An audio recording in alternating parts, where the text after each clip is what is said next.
затоа што и од таа страна слушнавме малце глас на разумот. Но би сакал уште еднаш да го прочитам членот 2 од одлуката за кој што вие денес треба да гласате за. Ако го цитирам добро Пеце, кај се рече дека ќе гласаат мнозинството за. Габриел Папа Анастасио, улица Крајка, тој купувач на акциите во собствена Битола ги подпишува под услови наведени во договорот. Значи, со ова одлука ние му даваме овластување на градоначалникот да го подпиши договорот кој што ние денес без измени го даваме без измени договорот.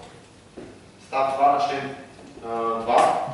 Во случај на исполнување на одредбите, нареден купувачот Сербат под услови наведени во договорот, кој е составен дел на ова одлука. Значи, со гласањето на ова одлука, ние не можеме да ги менуваме договорите кои што се во составен дел на ова одлука. Сето тоа што досега градоначалникот го кажуваше, паѓа во вода, затоа што правно одлуката кој што мнозинството на Совет денеска ќе ја гласа за, кажува спротивно тоа. Ако намерите беа искрени, и ако ние имавме искрени намери нешто да се направи во односно овие забелешки кои што има, тоа ќе се прифати предлогот на опозицијата, тоа е да се гласа против и да се оди на доработка на договорите. Голем дел од договорите се добри, имаме почетна добра позиција со двајцата понудувачи, но не можеме да гласаме за ваква одлука, затоа што гласајќи за ова одлука ги поддржуваме договорите без измени.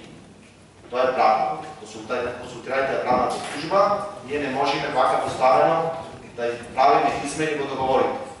Јас го разбирам градоначалникот, бидејќи знае дека договорите кои што ни ги има понудено неговото работотело се лоши за општина Битола, иако неговата десна рака господин Кончановски ги оценува како добри и корисни за општина Битола и сака да се скрие зад опозиција. Извинете, господин градоначалник, во оваа ситуација не може да се скрие зад опозицијата, затоа што правно ние не можеме да даваме измени на овие договори, гласаме за одлука од услови наведени во договор кој составен дел на ова одлука. Значи не можеме да ги менуваме договорите кои што се ставени во како членот од оваа одлука кој што се носи. Благодарам.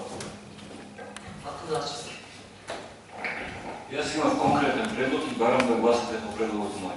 Да го овластиме градоначалникот, да продолжи да преговара со инвеститорот, не со двајцата, со едниот, заради тоа што за вториот немаме виза. Ние имаме одлука за продавање на перифера, не за јавно-приватно партнерство. 100%. 100% нуди само еден во момент. Да го овластиме да преговара, а во меѓувреме да видиме дали има можност да се поправи договор. Благодарам.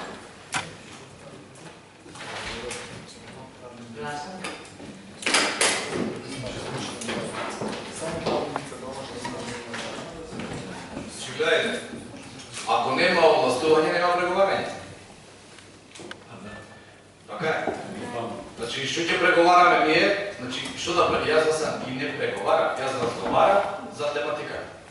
Имаме одлука на Совет, таа одлука ја спочитувавме и објавивме 2 пати на тендер. Не се јави никој. И ако дополнително кажаме, доколку нема, еве даваме можност и некој друг да даде други услови. За жал, тие 2 законски рока додека траеше тендерот, не се јави никој. Отпосле се убедувавме, па ете се јави случајно еден 100% заинтересиран, ја човекот прв пат, не го познам никој, нити сум знаел дека постои. Како и да е, тој се пријави. Легитимно е да се пријави, има право да се пријави. И нормално, со Зоран продолжиме да разговараме, онака како што знае. Сега гледайте, ако нема овластување, нема преговор. Ако има овластување, јас ќе го уважам ова што го разговараме и овие неколку точки ќе разговарам и ќе преговараме по тие точки со нив. Се надевам дека ќе ги припаднат. Ти може да не ги припаднат, така? Може да говорите да пропаднат. Те што ти е добро, меѓутоа мене ова не ми одговара. Ако разбирам и Советот, сака да се заштити, меѓутоа, пример, тој дел таму, не знам, со некој од предлозите, мене не ми одговара. Например, тој ако кажи, извинете, мене не ми одговара предлогот тоа да го давам преку македонските банки од властени, што ми извини ти, ние ова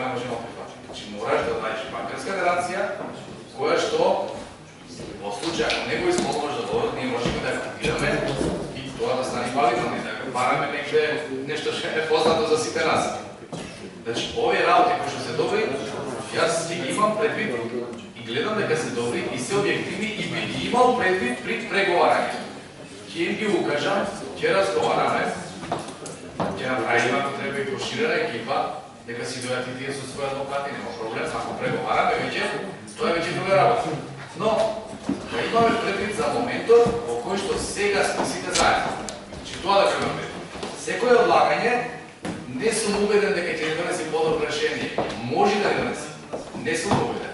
Знаејќи целата ситуација до сега и интересот на останатите за клубот и за индустрија на спортот, многу ми е тешко да се надевам дека ќе имаме сега 5 души после ова, што ќе се пријават. Плюс забелешките што ги ставаме. Тешко е, може би ќе има. Можем јас да тврдам, но гледам каков е амбиентот. Значи тешко се случува луѓето да инвестираат во таа.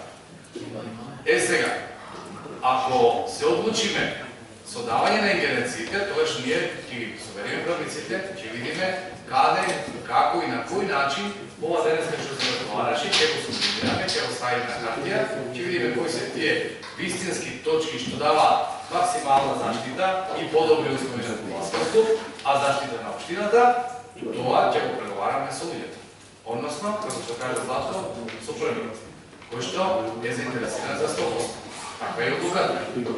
Колку не постигнеме одговор, со договор со него, тоа значи според ова одлука ќе се мени веројатно поставката, тоа веќе ќе мораме да носиме нова одлука за преговарање понатаму. Но одложувањето во секој случај не е обрзува поставка. Или, како да кажем, во најдобар случај, преговарањето доколку пропади ќе изгуби толку време колку кога би ја поничили одлуката до следниот срок. Разбирате? Значи можеме да добиеме време доколку првиот ги прифати условите. Тоа ќе сме добиле голема предност.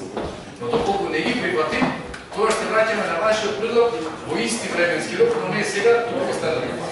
Значи тоа веќе ни треба одлука за некој друг кој што нуди други услови, а не онакви какви што предлагам да се донесе одлука Советот на општината. Размислете како ќе се договориме, јас ќе прифатам. Значи, да видиме во каква вредност би биле со носењето на одлуката и во каква вредност би биле, ако воопшто можеме да кажеме вредност, со одлагањето. Александра Казапов.